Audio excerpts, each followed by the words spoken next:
Our first reading this morning comes from Sarah Blondin. If you're not familiar with her, I recommend that you look her up. She's famous for her audio meditations. She has a great writing style, but also a great delivery. The book is called Heart-Minded: How to Hold Yourself and Others in Love. And the short meditation that I'll be reading is called Sitting and Staying. And since it's a meditation, it invites you to close your eyes and breathe, and you should do that if that feels good to you, and you can ignore that if it's not right for you. I'd like you to close your eyes now and bring all your attention to your breath, letting it gift you peace, being quiet. Picture raindrops falling onto your face, each drop of water bringing life to your earth, your body. May I ask you, dear one, where are you most living your life? I know you are afraid of the quiet you sometimes meet in the middle of your doing at the end of the day. I know you feel like running away from it, but I want you to try and trust this quiet. When it comes, see it as an invitation to meet spirit, to meet heart, to meet yourself. This fear is but the deep soul ache of a self once lost, calling for a way home. Do not fear yourself or anything inside of you. Trust the love and kindness of your being, knowing that on the other side of the discomfort is a pool of unconditional love. Reach deep into the densest part of your avoidance and wait as the heart finds its way to you. Simply stay in the quiet one moment longer than you think you can, and then one moment more. Let your true self be remembered. If a burden of fear comes up from the silence and makes you want to run, you must know that no amount of running will relieve you of these things, dear one. These seemingly impenetrable places are a part of you, and they live in you like a fog that is waiting to be lifted. Before the fog can lift, however, it needs your attention. Part of healing is simply seeing the tangled vines and the foggy places within us. In practicing seeing, we activate spontaneous healing. If a stressful thought arises, watch as it comes and then leaves of its own accord. If you do not engage, it will leave on its own.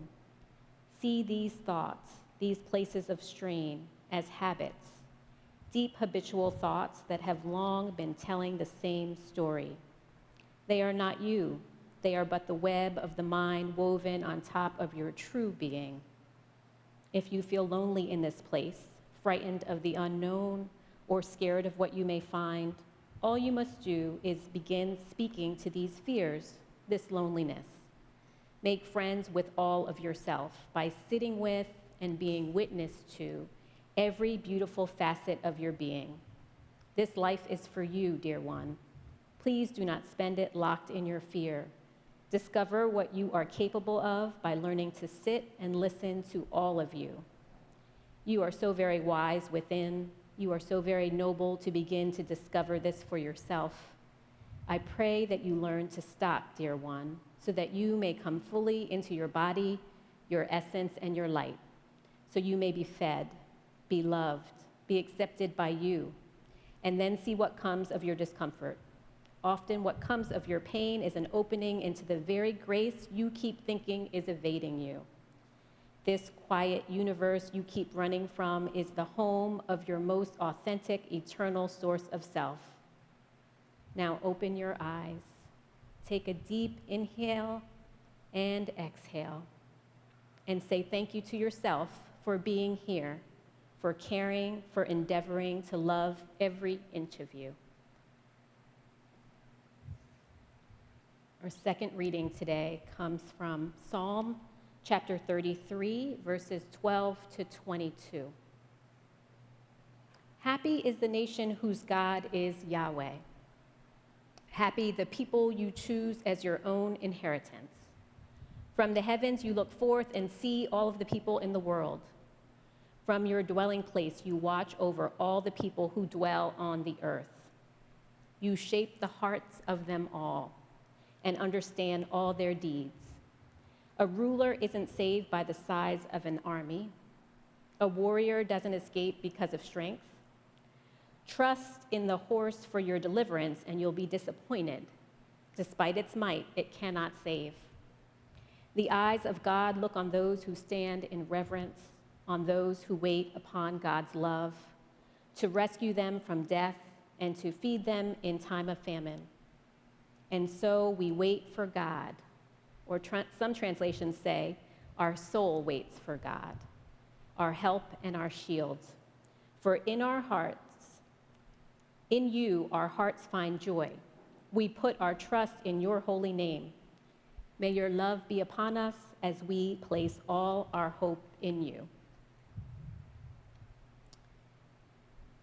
In preparation for today's sermon, I read all the options of biblical passages that make up the lectionary for this Sunday, as I usually do. And the thread that held the individual text together was waiting on God. And I got to thinking about my recent discovery of just how very much I hate waiting. I thought I was a relatively patient person. I tend to be comfortable playing the long game and taking things at my own pace.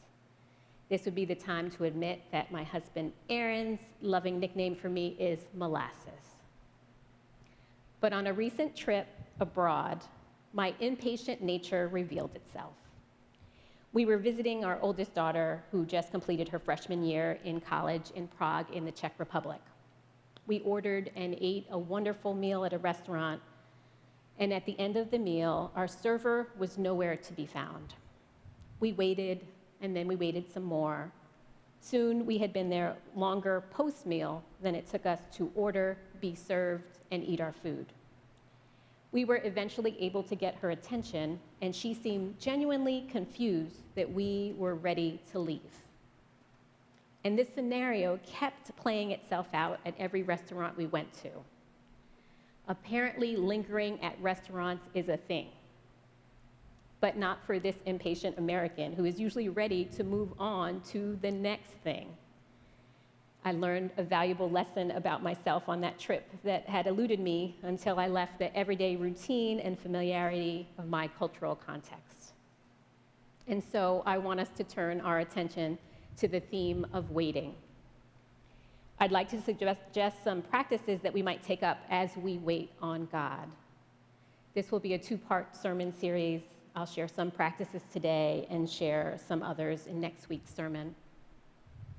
Let's think about it the way we think of tailgating. With tailgating, you show up for a worthy, anticipated event, but you turn the waiting itself into a worthwhile event all its own.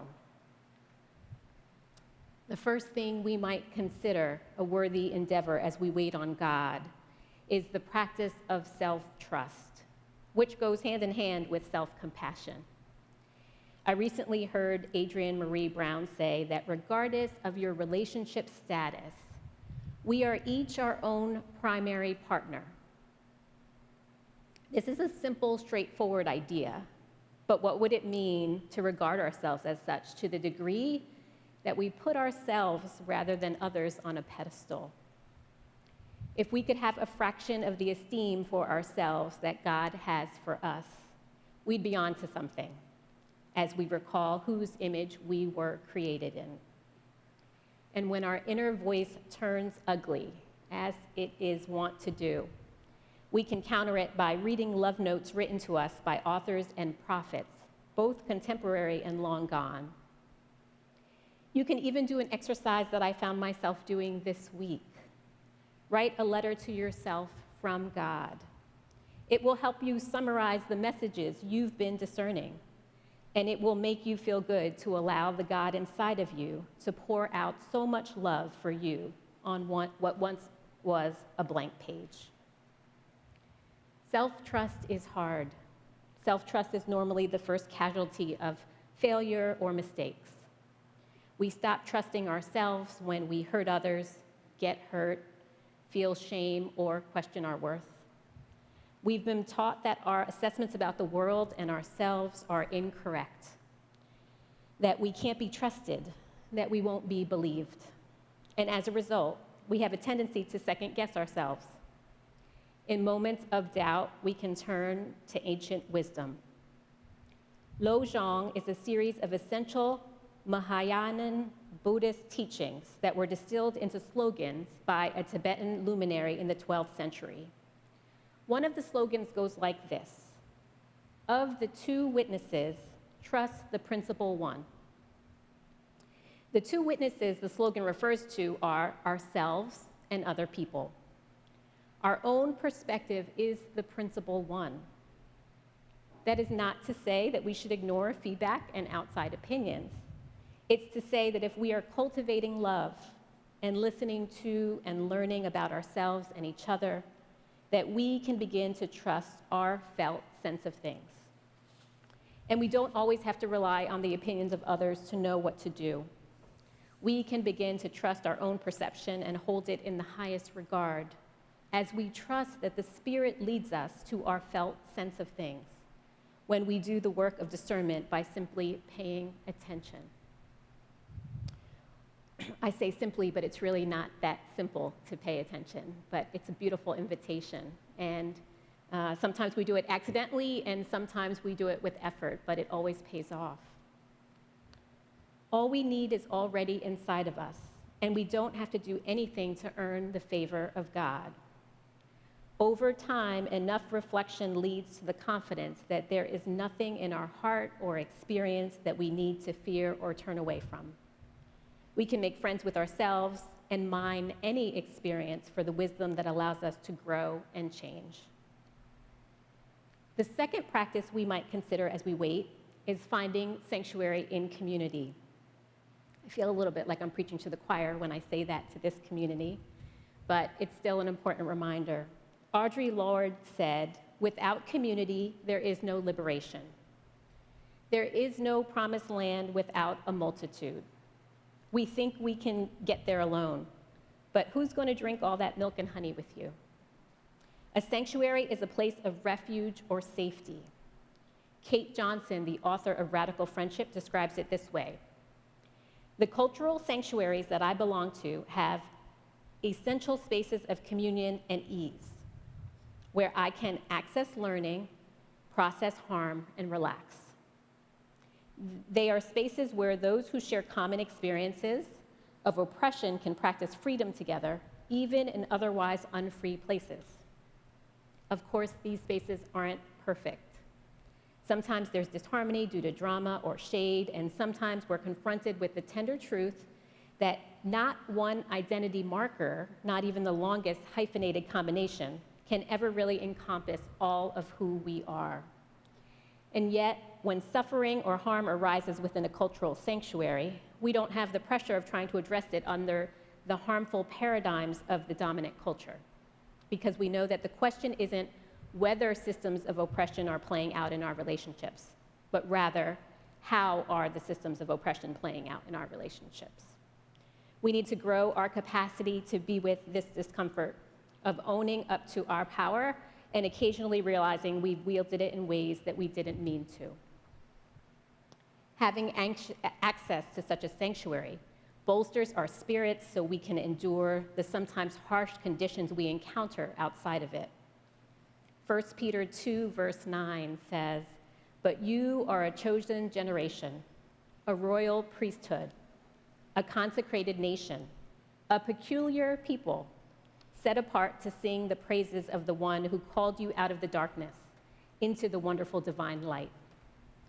As we bring our attention to community, it serves us well to keep Kara's sermon from a few weeks ago in mind. Do you need to ask someone to have your back, maybe in a particular way? Often, having someone's back means simply listening. Do you need to ask someone to be present for you, or how you can be present for them?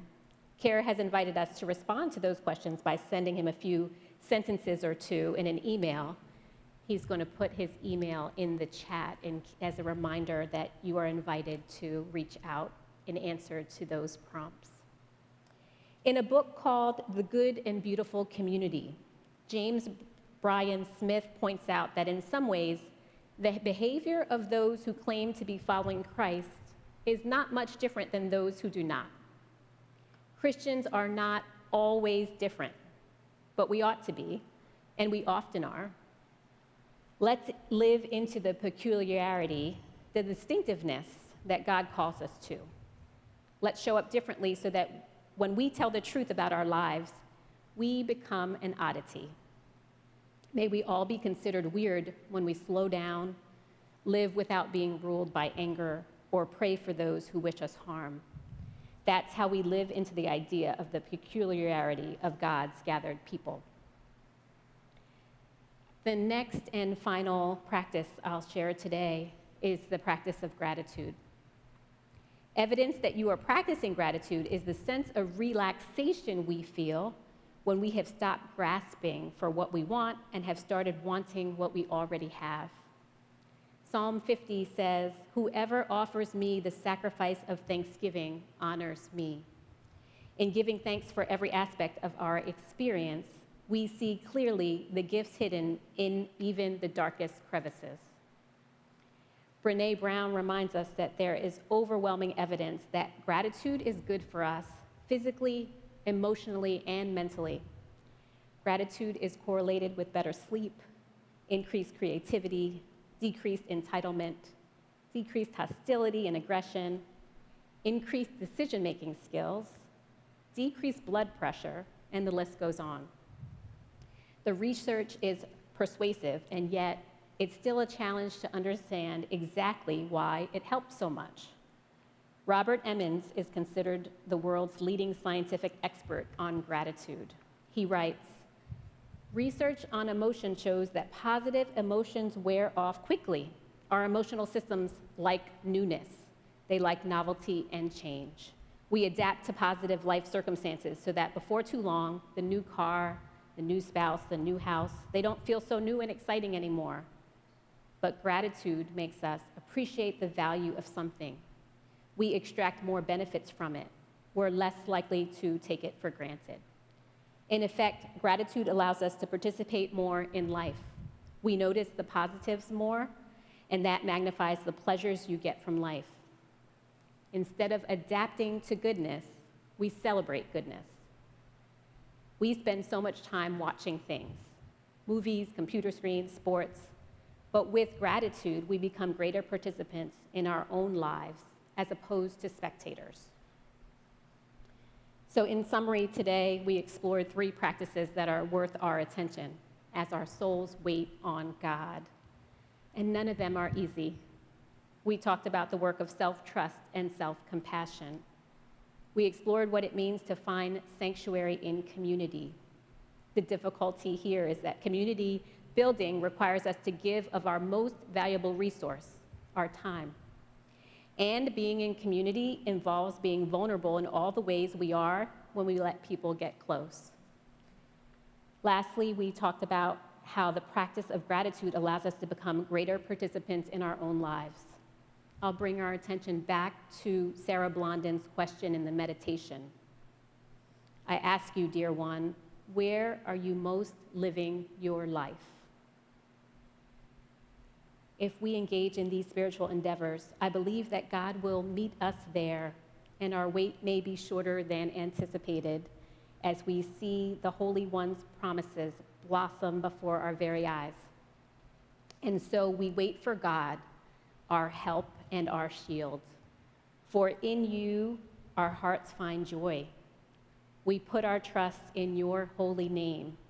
May your love be upon us as we place all our hope in you. This is God's good news. Amen.